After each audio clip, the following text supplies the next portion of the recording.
Welcome to exam गुरुजी भाई Arvind sir. Bharat में यूरोपियों का आगमन पूरी वीडियो आप देखेंगे। मैं दावे के साथ कहता हूँ एक भी प्रश्न आपका मिस नहीं होने वाला है। अंत तक बने रहिएगा।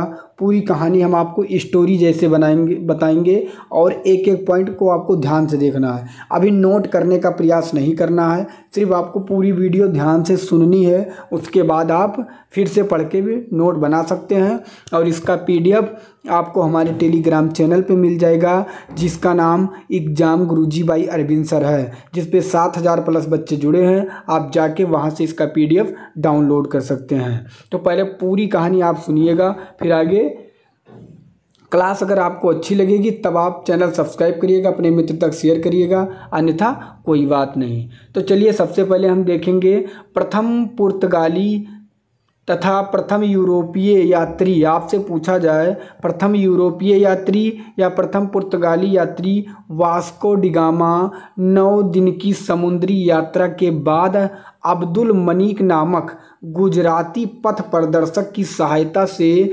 1498 ईस्वी में कालीकट के समुद्र तट पर उतरा। आपसे ये पॉइंट आपको याद रखना है। सबसे पहले वास्को डिगामा कब आया? 1498 में एक गुजराती व्यक्ति अब्दुल मनीक नामक पथ प्रदर्शक की सहायता से कहाँ उतरा? कालीकट में उतरा। आगे पॉइंट दोस्त क्या हुआ कि जब वो कालीकट पे उतरा तो कालीकट के जो शासक थे, कालीकट के जो राजा जमोरिन थे, जमोरिन ने वास्को डिगामा का स्वागत किया। कालीकट के जो राजा थे जमोरिन ने वास्को डिगामा का स्वागत किया। एक पॉइंट याद रखना है, जब वास्को डिगामा वहाँ पे पहुँचे तो किसने उनका विरोध किया? तो लेकिन कालीकट के समुद्र तटों पर पहले से ही व्यापार कर रहे थे अरबों ने। तो जैसे ये वहाँ पे पहुँचे तो इसके पहले अरब लोग जो थे वो व्यापार कर रहे थे, उन्होंने वास्को डिगामा का क्या किया? विरोध किया और राजा जमोरिन ने उनका क्या किया? स्वागत किया। ये पॉइंट आपको याद रखना है। वास्को डिगामा ने भारत में काली मिर्च के व्यापार से 60 गुना अधिक मुनाफा कमाया। कहने का मतलब वास्को डिगामा जब पुर्तगाल से आया तो उसका जितना पैसा लगा था आने जाने में, उसका 60 गुना अधिक उसने सिर्फ मसाले की व्यापार से कमा लिया। ये आपको याद रखना, कितना गुना? तो 60 गुना। आगे कहा गया पुर्तगालियों ने 1503 ईस्वी में कोचीन में अपनी पहली व्यापारिक कोठी की स्थापना की। पूछा जा सकता आपसे कि पुर्तगाली ने सबसे पहले अपनी व्यापारिक कोठी कहाँ लगाई? तो कोचीन में। और कब लगाई? 1503 ईस्वी में। आगे क्या है दोस्त, यहाँ पे देखेंगे। और भारत में प्रथम पुर्तगाली वायसराय के रूप में, पॉइंट ध्यान से देखना है, भारत में प्रथम पुर्तगाली वायसराय के रूप में फ्रांसिस्को डी अल्मेड़ा 1505 में आए और 1509 तक उनका आगमन रहा। कहाँ पे? भारत में। पूछा जा सकता है आपसे भारत के प्रथम पुर्तगाली वायसराय, तो फ्रांसिस्को डी अल्मेड़ा थे। क्या हुआ जब फ्रांसीसी डी अल्मेड़ा जो थे ये सबसे पहले आए थे? जब आपको पता होगा जब कोई सबसे पहले आता है तो वह इतना खुला हुआ नहीं रहता है, लेकिन जब अल्मेड़ा के बाद अल्फांसो डी अल्बुकर्क आए तो उन्होंने 1509 में पुर्तगालियों का वायसराय बनकर भारत आए। अल्मेड़ा के बाद अल्फांसो डी अल्बुकर्क आप पढ़ते होंगे, इनका पूरा नाम अल्फांसो डी अल्बुकर्क है। ये 1509 ईस्वी में पुर्तगालियों के वायसराय बनकर भारत आए। और जब ये आए तो इन्होंने 1510 ईस्वी में बीजापुरी शासक जो थे यूसुफ आदिल शाह से गोवा को छीनकर अपने अधिकार में कर लिया। ये याद रखना है कि अल्बुकर्क ने गोवा को 1510 ईस्वी में आदिल शाह से छीनकर अपने अधिकार में कर लिया। और जब अपने अधिकार में किया, और आपको याद रखना है ये लोग क्या किए, 1556 ईस्वी में गोवा में ही पुर्तगालियों ने भारत की प्रथम प्रिंटिंग प्रेस का स्थापित किया। ये याद रखना है, प्रथम प्रिंटिंग प्रेस गोवा में स्थापित हुआ। और किसने किया था? पुर्तगालियों ने। आगे यहाँ पे पॉइंट दिया गया है, पुर्तगाली गोवा, दमन और दीव पर 1961 तक शासन करते रहे। आपको याद रखना है, इस प्रकार वह सबसे पहले कब आए, 1498 में आए और सबसे अंत में 1961 में वापस गए। ये पॉइंट आपको याद रखना है। 1961 तक पुर्तगालियों ने गोवा, दमन और दीव पर क्या किया, शासन किया। और इधर पुर्तगालियों की कहानी के साथ साथ धीरे धीरे डच का आगमन हुआ। किसका हुआ, डच का आगमन। तो आपसे पूछा जाता है भारत में आने वाला पहला डच नागरिक कौन था, तो उसका नाम था कार्नेलिस हेडस्टमान। आपको याद रखना है, कार्नेलिस डे हस्तमान था। वह 1596 ईस्वी में भारत आया। और वह 1596 ईस्वी में भारत आया और किस तरह, यहाँ पे देखेंगे, डचों ने भारत में सभी महत्वपूर्ण मसाला उत्पादन के क्षेत्रों पर कब्जा कर लिया और पुर्तगालियों की शक्ति को कमज़ोर कर दिया।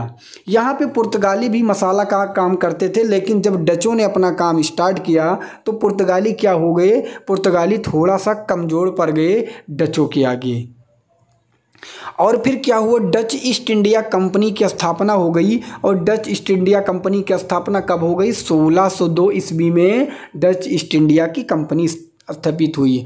और जब 1602 ईस्वी में स्थापित हुई तो डचों ने क्या किया, जब इनका बिजनेस तेज़ी से चलने लगा तो इन्होंने 1605 ईस्वी में मसूलीपट्टनम में प्रथम डच कारखाना की स्थापना की। याद रखना है, ईस्ट इंडिया कंपनी डच की 1602 में और पहला डच कारखाना की स्थापना की 1605 ईस्वी में। क्या हुआ दोस्त, सबसे पहले पुर्तगाली यात्री आए थे, तो पुर्तगाली यात्रियों ने भारत की यात्रा को समुद्री मार्ग खोज निकाला था और उसी मार्ग की जानकारी लेकर, ध्यान से समझना है, जिस समुद्र मार्ग को पुर्तगालियों ने खोजा था उसी मार्ग की जानकारी लेकर तथा व्यापार की तैयारी करके, व्यापार की तैयारी करके इंग्लैंड से सन 1608 में हेक्टर नामक एक जहाज, हेक्टर नामक, कभी कभी रेड ड्रैगन भी कहा जाता है जहाज का नाम, याद रखना है, एक जहाज भारत के लिए रवाना हुआ।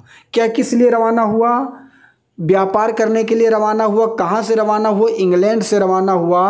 अंग्रेज़ों ने वहाँ से व्यापार के लिए आए, वहाँ से चले और किस रास्ते से, जिस रास्ते से पुर्तगालियों ने आया था। और इस जहाज़ के जो कैप्टन थे उनका नाम था हाकिंस था। हेक्टर नामक जहाज़ सूरत के बंदरगाह पर आकर रुका। कहाँ पे, पूछा जा सकता है कि जब अंग्रेज़ सबसे पहले आए तो उनका जहाज़ कहाँ पे रुका, तो सूरत के बंदरगाह पर जाकर दोस्त आकर रुका। उस समय जो मुग़ल का बादशाह था वह जहांगीर का शासन था। वहाँ पे जो मुग़ल बादशाह था वह कौन था, जहांगीर, और जहांगीर का ही शासन था। याद रखना, जहांगीर को न्याय का जंजीर भी कहा जाता है।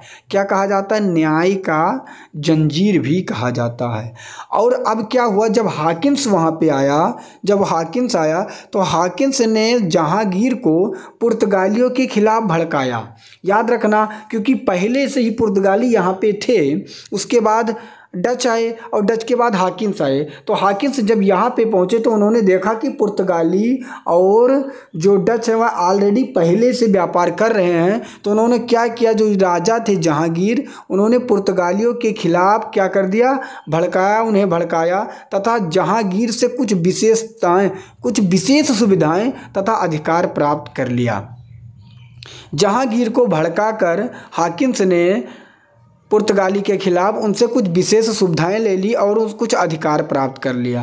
फिर क्या हुआ, जब उन्हें अधिकार प्राप्त हुआ तो सन 1611 ईस्वी में मसूलीपट्टनम आंध्र प्रदेश में ब्रिटिश कंपनी ने अपनी पहली फैक्ट्री स्थापित कर दी। अब याद रखना है, 1611 में ब्रिटिश कंपनी ने भी मसूलीपट्टनम में अपनी फैक्ट्री स्थापित कर दी। और फिर क्या हुआ, वही लोग जो वहाँ के जहांगीर थे, जो राजा थे, उन पर मक्खन लगाते रहे और मक्खन लगाते रहे और मक्खन लगाते ही 1613 ईस्वी में जहांगीर ने एक आज्ञा पत्र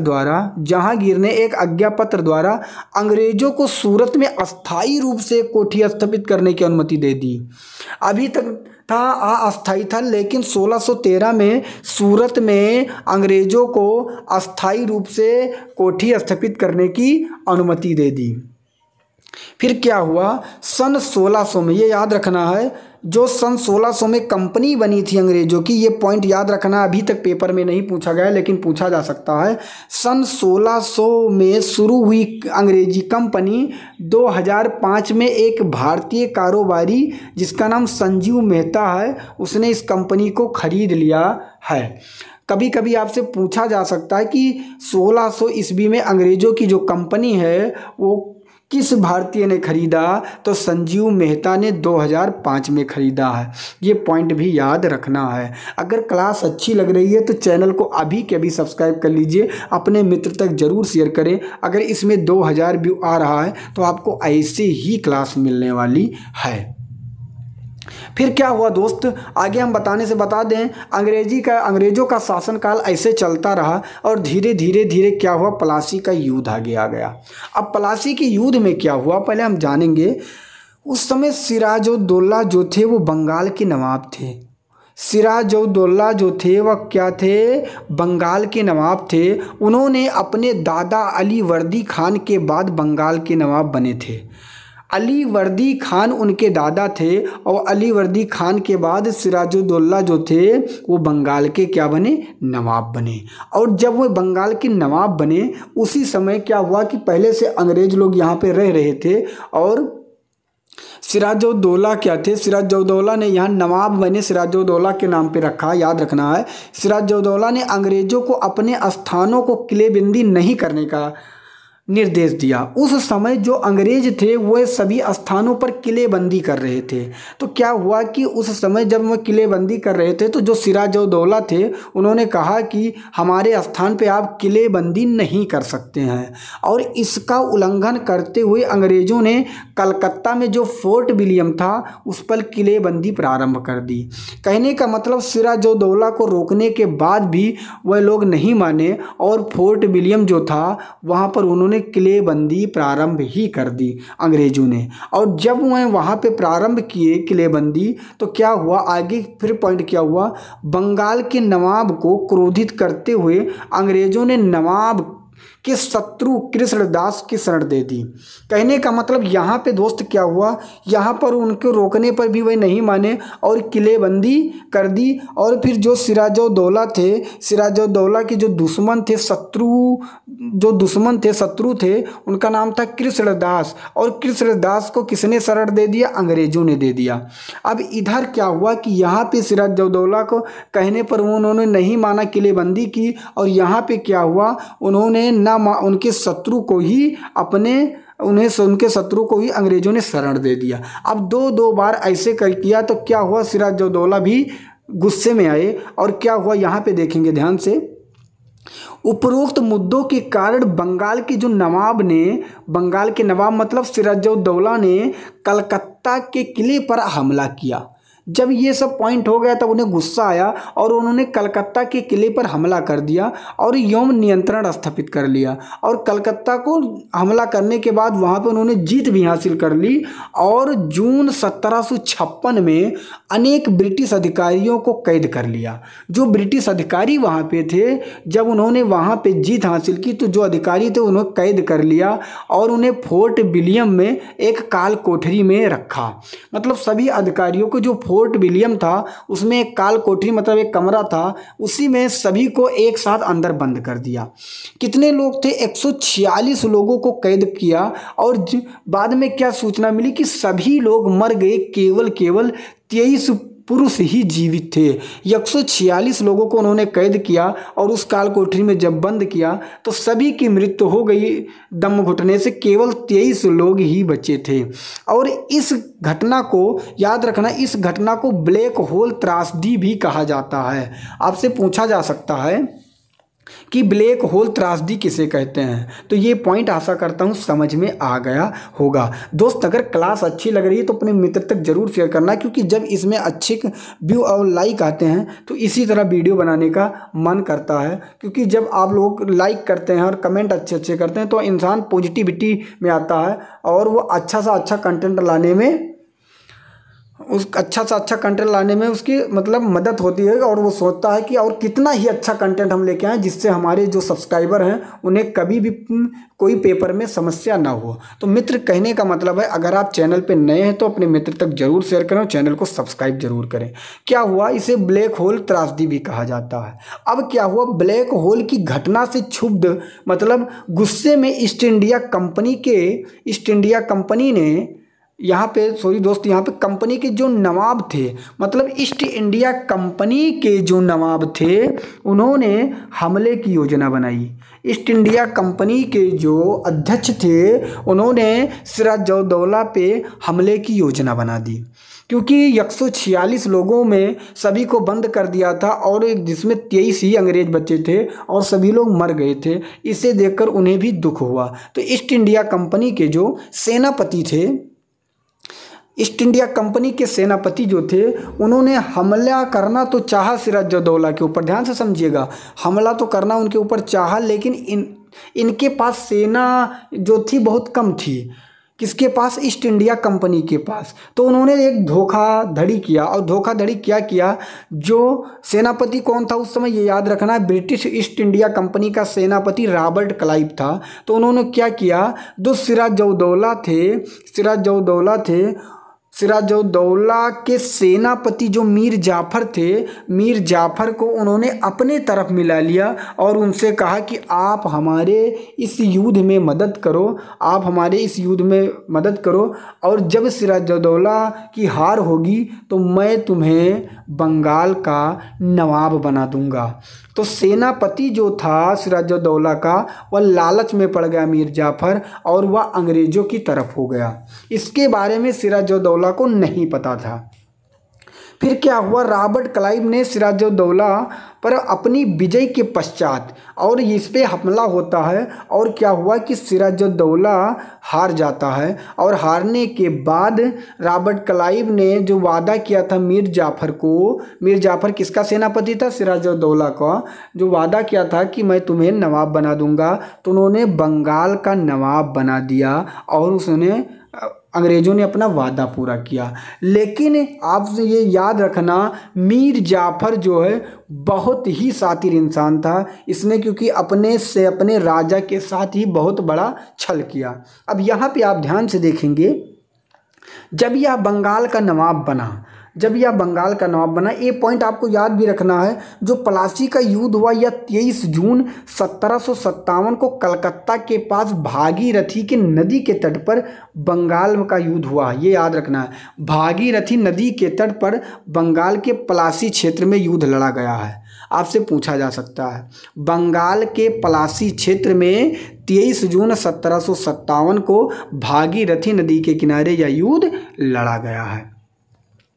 अब आगे क्या हुआ मेरे भाई, ध्यान से समझना।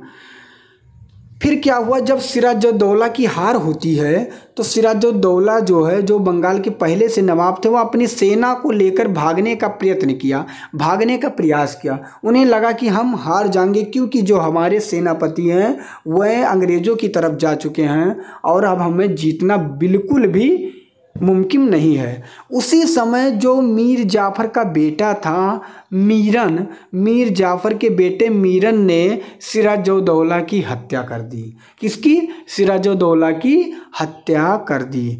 अब दोस्त क्या हुआ कि प्लासी के युद्ध के विजय के पश्चात मीर जाफर को ईस्ट इंडिया कंपनी द्वारा बंगाल के नवाब के रूप में ताज पहनाया गया, क्योंकि जो वादा अंग्रेज़ों ने किया था, कहा अभी ही हम इसे ताज पहना देते हैं। तो कुछ उन्होंने ताज पहनाया, लेकिन इनके साथ भी सही नहीं हुआ। आप आगे देखेंगे 1764 ईस्वी में, ध्यान से देखिएगा, 1764 ईस्वी में बक्सर के युद्ध के पश्चात ब्रिटिश भारतीय उपमहाद्वीप में एक प्रभुत्व शक्ति बन गई। कहने का मतलब, जहाँ पे देखो, जहाँ जो थी ब्रिटिश कंपनियाँ, वो धोखाधड़ी से जीत गई, और जीतते हुए जब बक्सर का युद्ध हुआ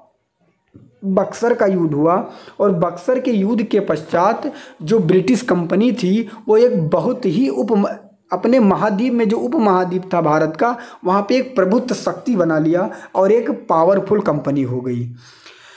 क्या हुआ दोस्त, अब आगे देखेंगे, उसके संबंध अंग्रेज़ों से खराब हो गए। किसके संबंध? मीर जाफर के। मीर जाफर कौन था? बंगाल का नवाब बना था। किसने बनाया था? कि अंग्रेजों ने बनाया था।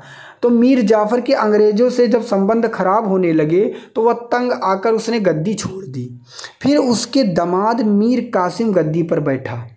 बंगाल का जो नवाब कौन बना? मीर कासिम। आपसे पूछा जा सकता है कि मीर जाफर के बाद गद्दी पर कौन बैठा? तो मीर कासिम बना। लेकिन मीर कासिम जब गद्दी पर बैठा तो उसने क्या किया? अंग्रेज़ों के साथ धोखा किया, दगा किया, फिर उसे हटा दिया गया और फिर से मीर जाफर को बंगाल का नवाब बना दिया गया। जब बंगाल का नवाब बना दिया गया उन्हें, उसके कुछ दिनों बाद उनकी मृत्यु हो गई और मृत्यु के बाद कलकत्ता काउंसिल ने उसके दूसरे बेटे निजामुद्दौला को नवाब बना दिया। ये याद रखना है, कलकत्ता काउंसिल ने उसके दूसरे बेटे को निजामुद्दौला को नवाब बना दिया। तो आशा करता हूँ यहाँ तक कहानी आप समझ गए होंगे। अगर ये कहानी आपको अच्छी लगी है तो कमेंट करके बताएं कि कैसी लगी। अगर आप लोग चाहेंगे तो ये सीरीज़ आपकी पूरी ख़त्म की जाएगी और अगली सीरीज़ जल्द आपको देखने को मिलेगा। अगर क्लास अच्छी लगी तो कमेंट करके ज़रूर बताएं, अपने मित्र तक ज़रूर शेयर करें। तो मिलूँगा एक दूसरे नेक्स्ट वीडियो में, तब तक के लिए जय हिंद, जय भारत, वंदे मातरम।